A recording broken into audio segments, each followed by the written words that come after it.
à sujet de se glorifier, mais non devant Dieu. Car que dit l'Écriture? Abraham crut à Dieu, et cela lui fut imputé à justice. Genèse, verset 21, chapitre 21, verset 1. L'Éternel se souvint de ce qu'il avait dit à Sarah, et l'Éternel accomplit pour Sarah ce qu'il avait promis. Sarah devint enceinte, et elle enfanta un fils à Abraham dans sa vieillesse, au temps fixé dont Dieu lui avait parlé. Abraham donna le nom d'Isaac au fils qui lui était né, que Sarah lui avait enfanté.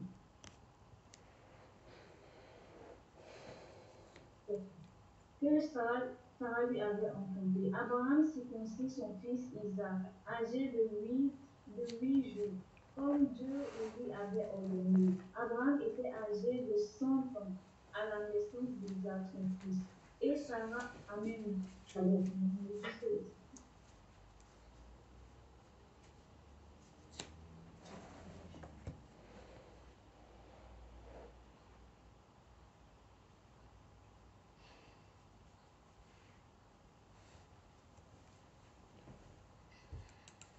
Nous écoutons le pasteur Franck.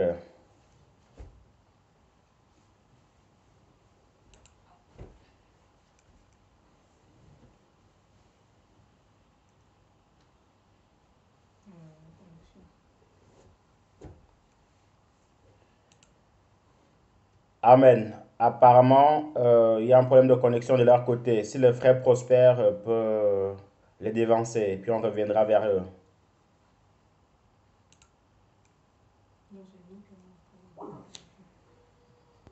Couper le corps du manteau loin de l'Éternel, une action telle que de porter ma main sur lui, car il est loin de l'Éternel. Par ces paroles, David arrêta ces gens et les empêcha de se jeter sur Saül. Puis Saül se leva, sortit de la caverne et continua son chemin. Après cela, David se leva et sortit de la caverne. Il se mit alors à crier après Saül: Ô roi, mon Seigneur. Saül regarda derrière lui et David s'inclina le visage contre terre et se prosterna. Amen. Nous lisons maintenant 1 Samuel 30, versets 8 et 9. La Bible dit: Et David consulta l'Éternel en disant: Poursuivrai-je cette troupe? L'attendrai-je? L'Éternel lui répondit: Poursuis, car tu atteindras et tu délivreras. Et David se mit en marche, lui et les 600 hommes qui étaient avec lui.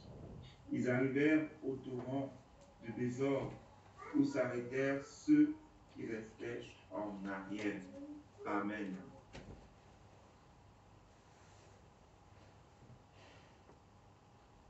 Amen. Est-ce que vous m'entendez bien là? Amen, le son est bon. Hein? Ok, Amen. Nombre 2, verset 2, verset 4. Ils dirent: Est-ce seulement par Moïse que l'Éternel parle? N'est-ce pas aussi par nous qu'il parle? Et l'Éternel entendit. Or Moïse était un homme fort patient, jusqu'aucun homme sur la face de la terre. Soudain, l'Éternel dit à Moïse, Aaron et Amad: Allez, vous trois, à la tente d'assignation. Et ils y allèrent tous les trois. Amen.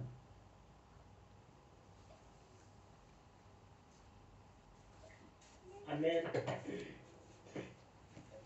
1 roi 17, du verset 1 au verset 7. Élie le Tishbite, l'un des habitants de Nala, dit à Achab: L'Éternel est vivant, le Dieu d'Israël, dont je suis le serviteur. Il n'y aura ces années-ci ni rosée ni pluie, s'il non à ma parole. Et la parole de l'Éternel fut adressée à Élie en ce mot.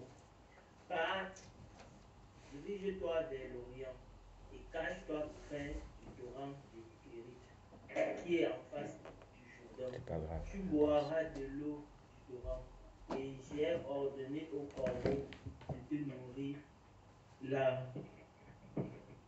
Il partit et fit selon la parole de l'Éternel, et il alla s'établir près du torrent de Kérit, qui est en face du Jourdain. Les corbeaux lui apportaient du pain et de la viande le matin, et du pain et de la viande le soir, et il buvait de l'eau du torrent. Mais au bout d'un certain temps, le torrent fut à sec, car il n'était point tombé de pluie dans le pays. Amen.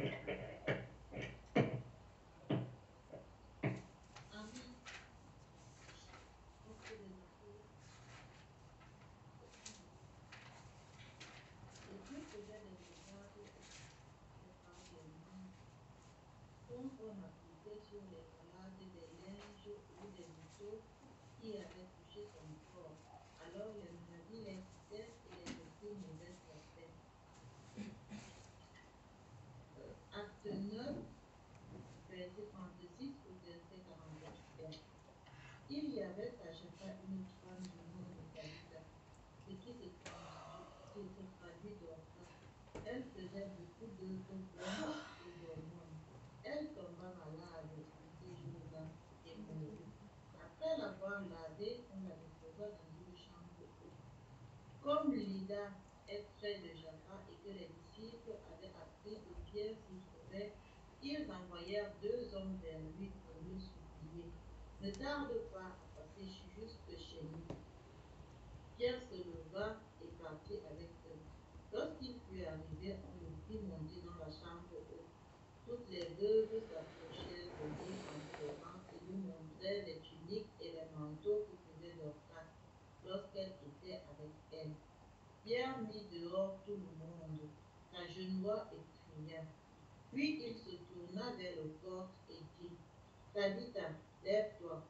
Alors elle ouvrit les yeux et voyant Pierre, elle s'assit. Il lui donna la main et la fit lever. Il appela ensuite les saints et les veuves et la leur présenta vivante. Cela fut connu de tout Jaffa et beaucoup crurent au Seigneur. Pierre demeura quelque temps à Jaffa chez un certain Simon pourvoyeur. Amen. Amen. Josué 2, Josué chapitre 2, verset 1 au verset 3. Josué, fils de Nun, fit partir secrètement de Sittim 2 espions en leur disant, allez examiner le pays et en particulier Jéricho. Ils partirent et ils arrivèrent dans la maison d'une prostituée qui se nommait Rahab. Et ils y couchèrent. On dit au roi de Jéricho, voici des hommes d'entre les enfants d'Israël sont arrivés ici cette nuit pour explorer le pays. Le roi de Jéricho envoya dire à Rahab, fais sortir les hommes qui sont venus chez toi, qui sont entrés dans ta maison, car c'est pour explorer tout le pays qu'ils sont venus. 1 Samuel 25, verset 16 au verset 25.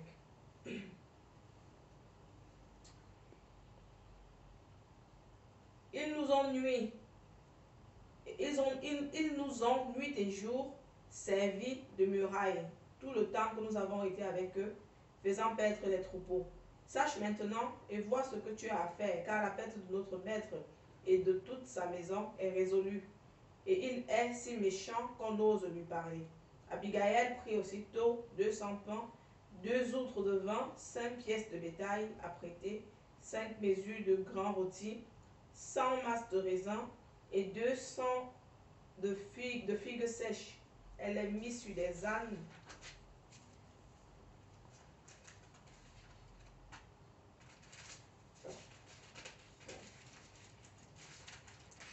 Et elle dit à ses serviteurs, passez devant moi, je vais vous suivre. Elle ne dit rien à Nabal son mari. Montée sur un âne, elle descendit la montagne par un chemin couvert. Et voici, David et ses gens descendaient en face d'elle, en sorte qu'elle les rencontra. David avait dit, c'est bien en vain que j'ai gardé tout ce que cet homme a dans le désert, et que rien n'a été enlevé, et tout ce qu'il possède, il m'a rendu le mal pour le bien. Que Dieu traite son serviteur David dans toute sa rigueur, si je laisse subsister jusqu'à la lumière du matin, qui que ce soit de tout ce qui appartient à Nabal. Verset 23.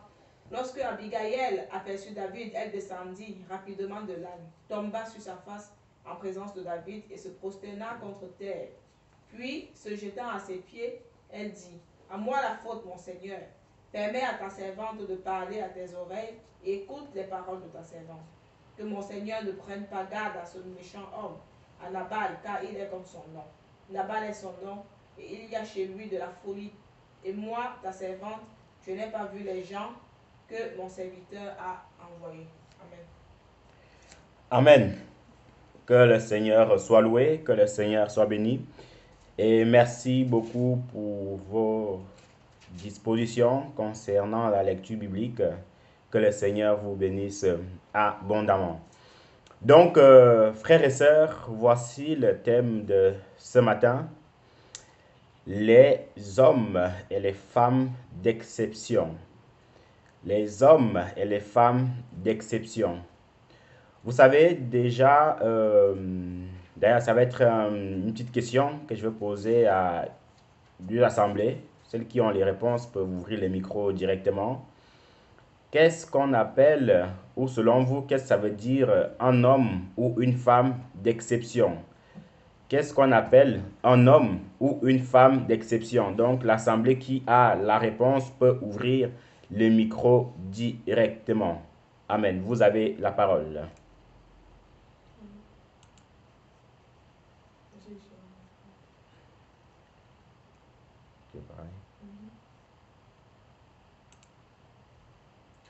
Amen. Je pense qu'une femme, quand on parle d'une femme ou d'un homme d'exception, c'est vraiment quelqu'un qui se démarque des autres, qui se démarque de la masse par une particularité, qui fait quelque chose qui va bien au-delà de ce qu'on a l'habitude de voir et de ce que les autres font en fait. Et généralement, c'est vraiment dans le sens positif. En général, quand on parle d'une femme ou d'un homme d'exception, c'est vraiment quelqu'un qui se démarque positivement. Amen. Amen. Que le Seigneur te bénisse abondamment. Une autre assemblée? Amen. J'aimerais aussi rajouter par rapport à l'exception. Évidemment, il y a plusieurs sens dans l'exception parce que il y a ce qu'on appelle la règle et ce qu'on appelle l'exception. Dans l'exception, la règle, souvent, c'est quelque chose qu'on fait qui en principe n'est pas permis, mais on le permet. Mais dans le sens positif, l'exception, c'est plutôt le contraire, c'est-à-dire c'est une capacité à faire au-delà de ce qui est attendu, de ce qu'on voit normalement. C'est quelque chose qui n'a, c'est un miracle, c'est quelque chose qu'on ne voit pas souvent, c'est quelque chose qui sort vraiment de l'ordinaire, dans le sens positif. Donc un homme ou une femme d'exception, ce sont des personnes dans le contexte dans lequel nous sommes, eh bien c'est des frères et des sœurs qui n'agissent pas comme tout le monde, mais positivement, c'est-à-dire qui vont au-delà de ce que les autres font, qui vont beaucoup plus loin de ce que la majorité des frères fait. Amen. Amen. Que le Seigneur vous bénisse abondamment pour ces réponses et que son nom soit loué. Vraiment, le Seigneur nous appelle à être des hommes et des femmes d'exception dans le bon sens. Et comme on vient de le dire, il y a aussi des gens qui peuvent être des exceptions dans le mal. Par exemple, raconter qu'il est parti braquer une banque alors qu'il y avait des centaines de caméras dans la banque, mais il a quand même réussi en fait à s'en échapper. On ne sait pas comment. Ou il est parti cambrioler une maison alors que la police était tout autour et que tout le monde était éveillé. Il a quand même réussi en fait à voler des chaînes. Donc c'est aussi en fait une exception, mais dans le mauvais sens. Mais en cette matinée, voyez-vous, frères et sœurs, le Seigneur nous appelle à être des hommes et des femmes d'exception. Voyez? C'est-à-dire quoi? C'est-à-dire que être au-delà, au-dessus de la mêlée, être au-dessus de ce que les gens attendent de nous, à être au-dessus, à être différent, amen, de la majorité. Puisque les serviteurs et les servantes qu'on vient de voir tout à l'heure, c'était des serviteurs, des servantes d'exception. Ils faisaient toujours en fait ce que les autres n'ont pas fait. Bien évidemment, la liste est longue, hein, la liste est longue. Et, et puis voilà, mais toujours ici, c'est que le Seigneur nous appelle à être ces femmes-là ou ces hommes-là d'exception pour vraiment lui plaire en fait. Nous allons, par la grâce de Dieu, essayer de parler, hein, de voir un tout petit peu les histoires qui ont fait d'eux ces hommes et ces femmes d'exception. Nous avons lu des mini-versets, des courts versets, et ce sont des histoires que nous connaissons tous ici connectés. Ce sont des histoires en fait que nous avons déjà lues et relues. Mais c'est juste en fait pour nous mettre dans le bain concernant en fait ces différentes histoires. On va commencer par notre patriarche Abraham. Frères et sœurs, il faut savoir et comprendre que Abraham n'est pas né en fait un homme d'exception, non, il est devenu. Pourquoi il est devenu? C'est par rapport en fait aux actes qu'il a posés. C'est par rapport en fait à la marche qu'il a menée avec le Seigneur. C'est-à-dire quoi? C'est-à-dire c'est quelqu'un qu'on appelle aujourd'hui, si on lit, quand on lit un tout petit peu le livre d'Hébreux, chapitre 11, où on parle en fait au niveau de la foi. Abraham, aujourd'hui, est nommé comme le père de la foi. Mon frère, ma soeur, on ne se lève pas matin et on devient le père de la foi ou on devient en fait la mère de la foi. Non, il y a des actes à poser, il y a des conditions en fait à suivre. Et ce sont ces conditions-là en fait dont le Seigneur nous appelle à mener. Et ce sont en fait c'est sur ce chemin-là que le Seigneur en fait nous appelle à marcher. C'est un chemin rocailleux, c'est un chemin difficile, mais si on veut y arriver, il y a tout qui est mis en œuvre, il y a tout qui est mis en place. Abraham, pour avoir son fils Isaac, il a dû attendre, il a dû batailler, il a dû, comme on dirait, suer en fait. Il a dû en fait prier le Seigneur, être persévérant dans la prière. Vous voyez, il a dû être persévérant dans la prière. Et ce n'est pas tout. Imaginez-vous le temps qu'il a attendu. Et quand il a eu cet enfant-là, le Seigneur lui a dit, donne-moi ton fils unique. Ça peut paraître bizarre et spécial et méchant aux yeux de quelqu'un qui ne comprend pas le Seigneur. Que le Seigneur attend. J'ai attendu des années pour avoir cet enfant. Et maintenant que tu me l'as accordé, tu veux que je le sacrifie, il faut qu'il meure. Seigneur, je ne te comprends plus. Mais qu'est-ce qui s'est passé?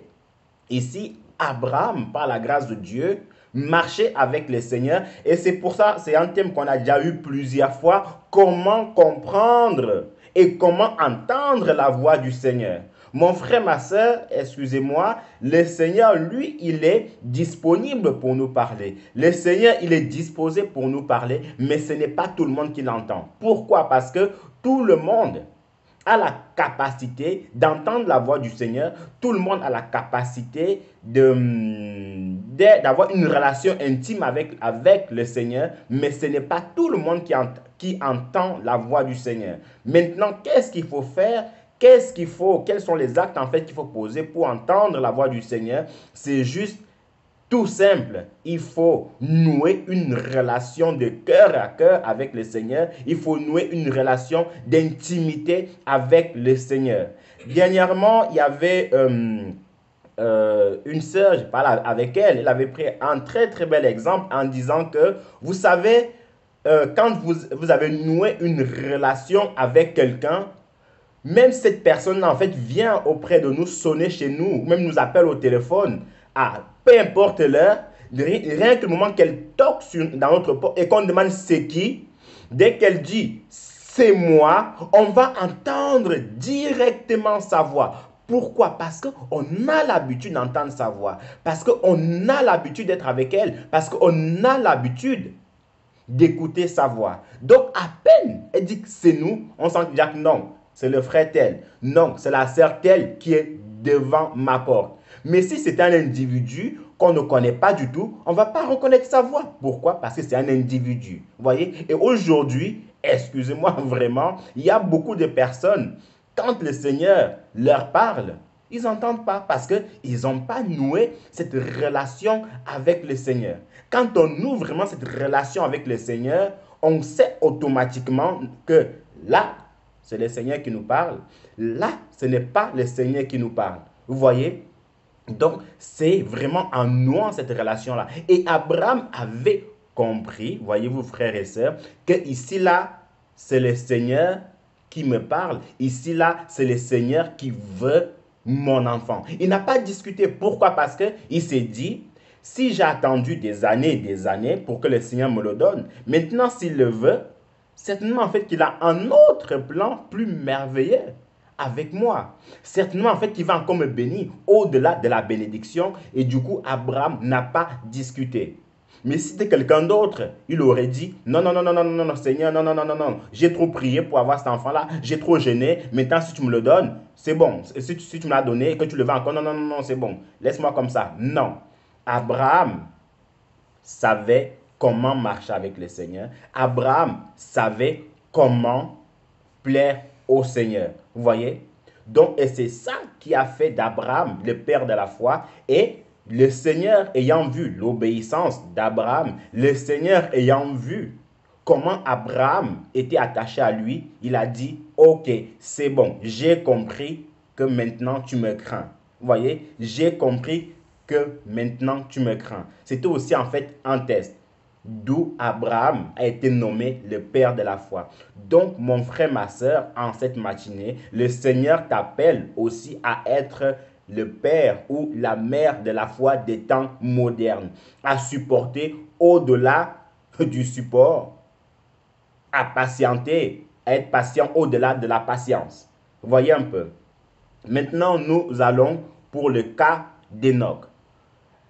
Enoch était quelqu'un dont la Bible dit qu'il marchait avec Dieu, il plut à Dieu, plus il ne fut plus. Enoch, tu es parti où? Une petite question aussi à l'assemblée. Est-ce que quelqu'un peut nous dire combien d'hommes dans la Bible n'ont pas connu la mort, qui sont montés au ciel?